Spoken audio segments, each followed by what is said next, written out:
former undercover cops of Reddit, what is the craziest thing you had to do to not blow your cover? I must have been 15 when one day the doorbell rang and I opened the door to two guys looking very much like real tough street guys. They showed me their badges and asked for my mum or dad. Turned out that they wanted to stake out a public playground behind our garden that was used by some drug dealers for their mules. People drinking large amounts of water and puking up little packages with some substance in it. There was a multi-story bank near the playground, but the bank didn't want anything to do with it. So they asked my parents whether they could set up a surveillance team on our terrace for a couple of days.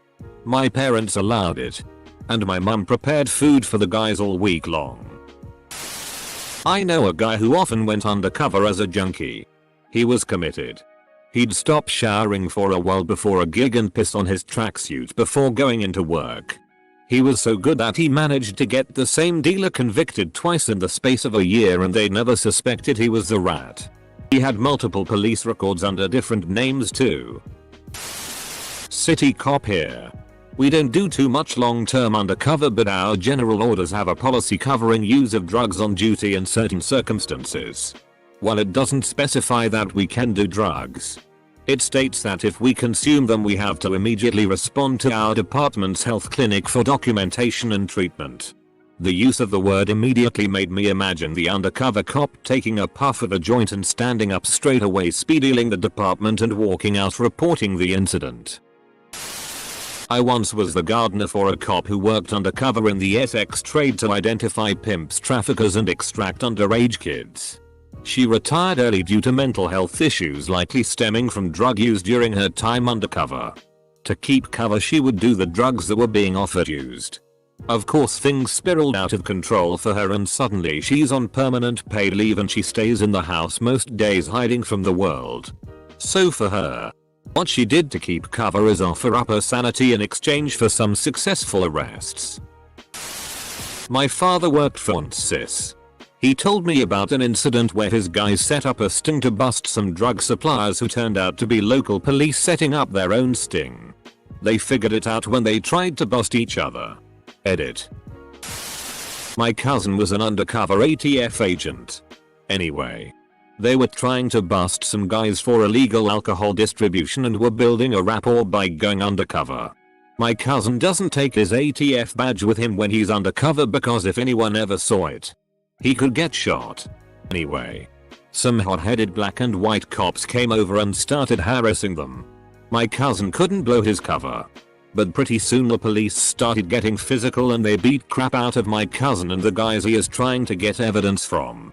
They take them all into the police station only to find out that my cousin is ATF. My cousin was pissed because cops aren't supposed to beat people up. He is currently filing a lawsuit against that police department. I have gone undercover online to infiltrate child pornography rings. Nothing too intense.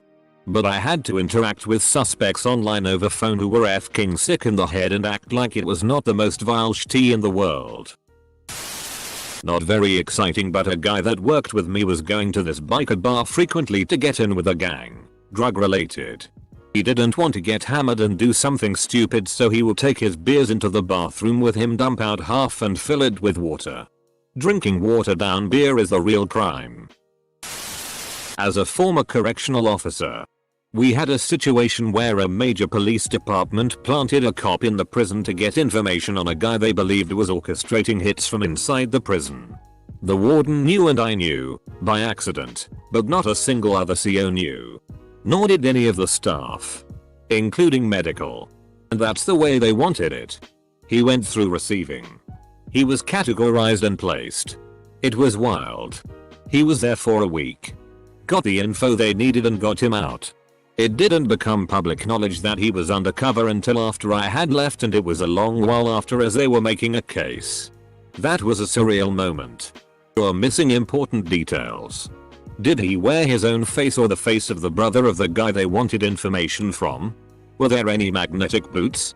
What would have happened if the brother woke up from his coma? What was the face waterfall situation? My friend used to be a state trooper. She told me about how she used to have to go undercover as a hooker to try to catch Johns. She didn't do so well, though. She was far too polite. So they all knew something was up. Good evening. Would so like some fellatio? Touching my breasts is $10 extra.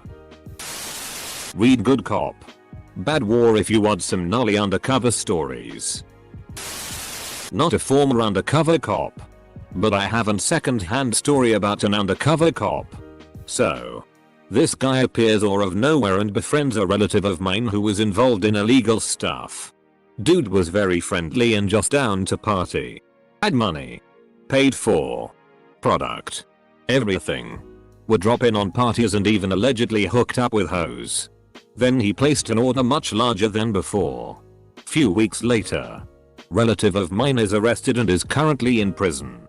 Craziest thing an undercover cop had to do to keep their cover? Buy drugs and FCK bitches. My friend who was an undercover cop said that multiple times he had to let himself be arrested to not blow his cover. Like when a sting was going down or whatever, instead of being like, hey, I'm a cop, he would get arrested along with everyone else. Former jailer for a large metro department here. He'd be notified that somebody was UC coming in from a raid. But other than that they were treated just the same as any other arrest. We'd keep an eye on them in camera to ensure safety. We were usually told ahead of time so nobody went, hey Smith, how'd you get arrested man? Shti your SGT is gonna be pissed. etc. Edit. By ensuring safety I mean watching for potential fights. We do the same for any number of scenarios and people. Our goal was to spot and stop fights before they became physical. Edit 2. We were a temporary detention facility. Most would be in custody for 24-48 hours to see a judge in the morning or get moved to county. So most only maybe a day. One time a Homeland Security officer came up to my house undercover. Flashed his badge and asked if he could come in. Once he was in he pulled out a piece of paper with my neighbor's face on it. He asked if I had seen him around lately. When I asked what he did, and let him know I haven't seen him around, he told me what he was wanted for. Rape. Child abuse. Drugs. The whole lot. Turns out he RP'd his stepdaughter and once he found out he was wanted he went back to El Salvador. I thought they only flashed their badges in the movies. But turns out, the shit is real. I worked as a transcriptionist for a while. And I transcribed some tape taken off of body mics of undercover officers working a very notorious domestic terrorism case. It was crazy. They would sound like an absolute backwards hill people lunatic while talking to their marks. Then later when talking to the other police officers, would sound all business and like a very professional person. I have a relative that was undercover narcotics. Before he started we had a family meeting explaining that if we saw him out and about we were not to approach him and not to say anything to him and a few other dos and don'ts. He will come to you if he's not undercover at the moment. Former government employees. What is the craziest classified document you've ever seen? Turns out JFK wasn't assassinated at all. His head just kinda did that.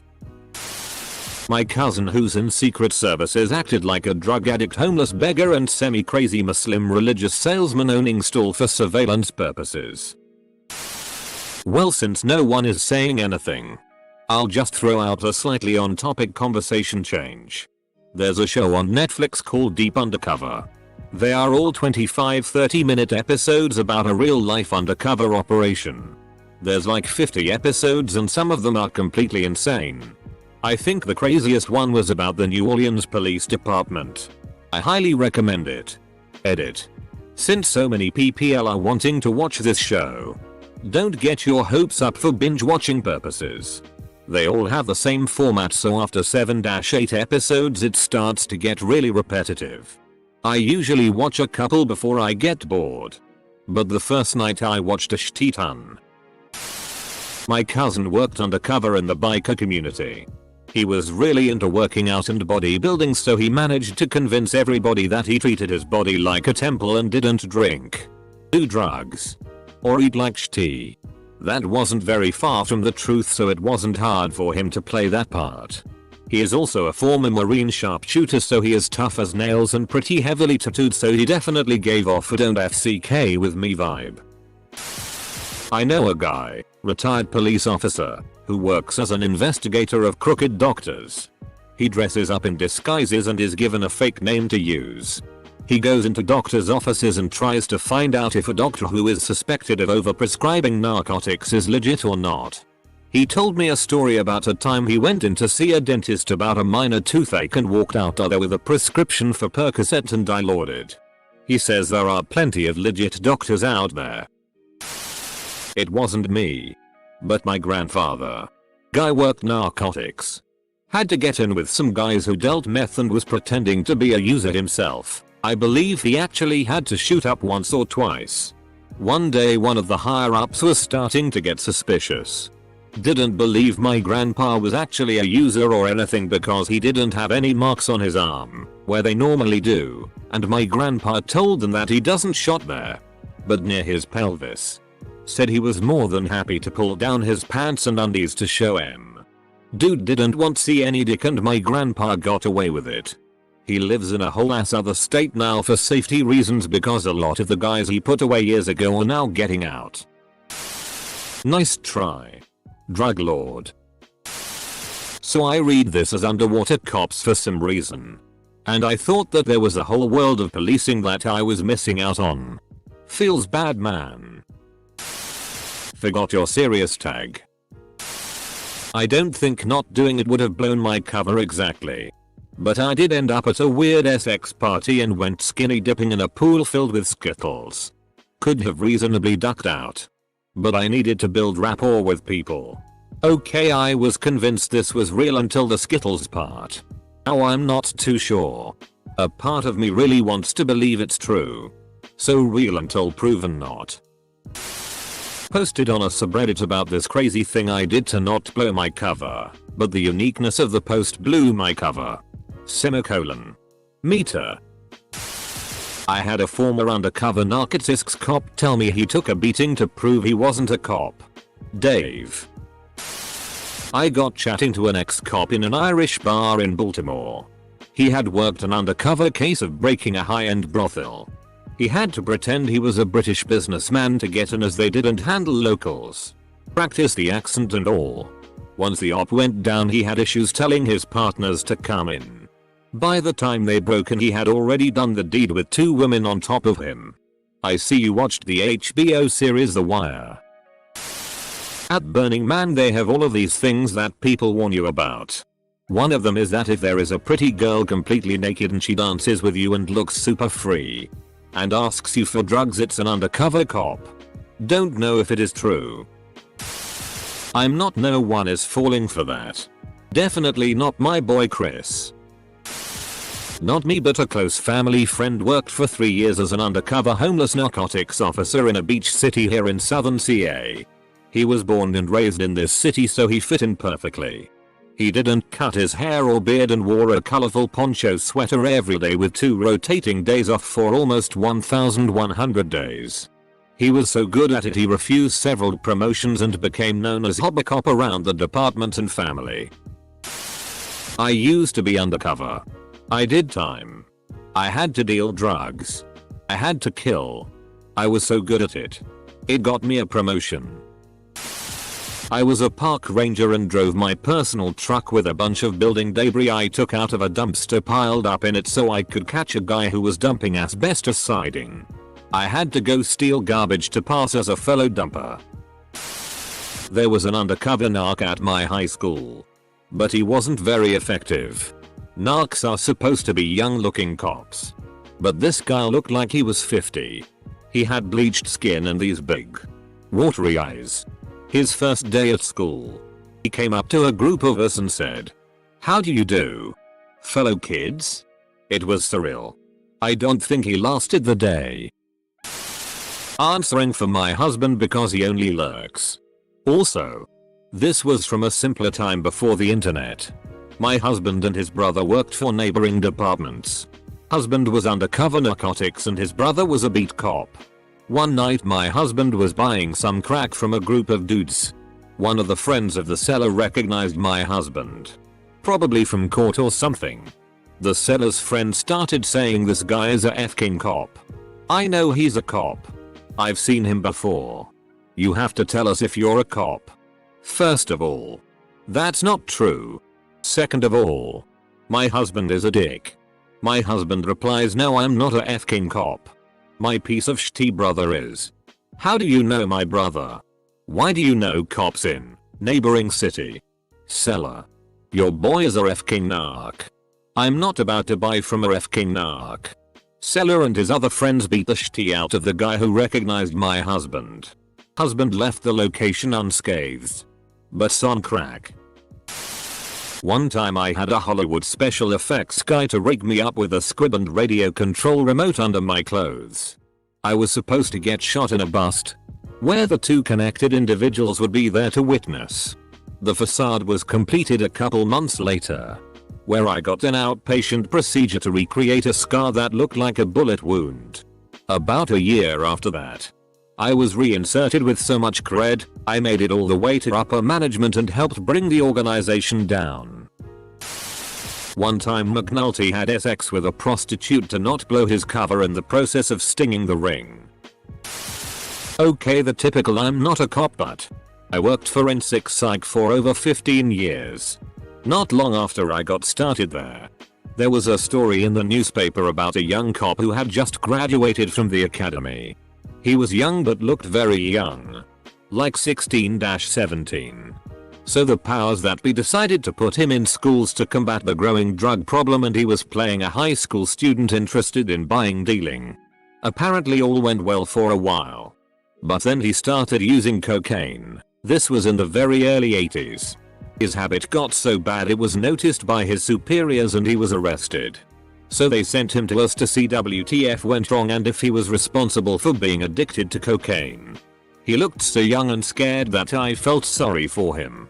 Not only was his career ruined, he was charged legally with drug charges and now he was in a psych hospital. All this to say, when he got to our hospital, he had a hole in his nose. In the septum. From snorting so much cocaine. He eventually was convicted and I forgot how much time he was given. Play dead on MT. Everest. Semicolon. I made my partner blow me. Well, not exactly, but we were on a midnight following a burglary team. We were sitting in our unmarked auto in an alleyway when they made us. I had no other play except to grab Richie by the back of the head and shove it into my lap.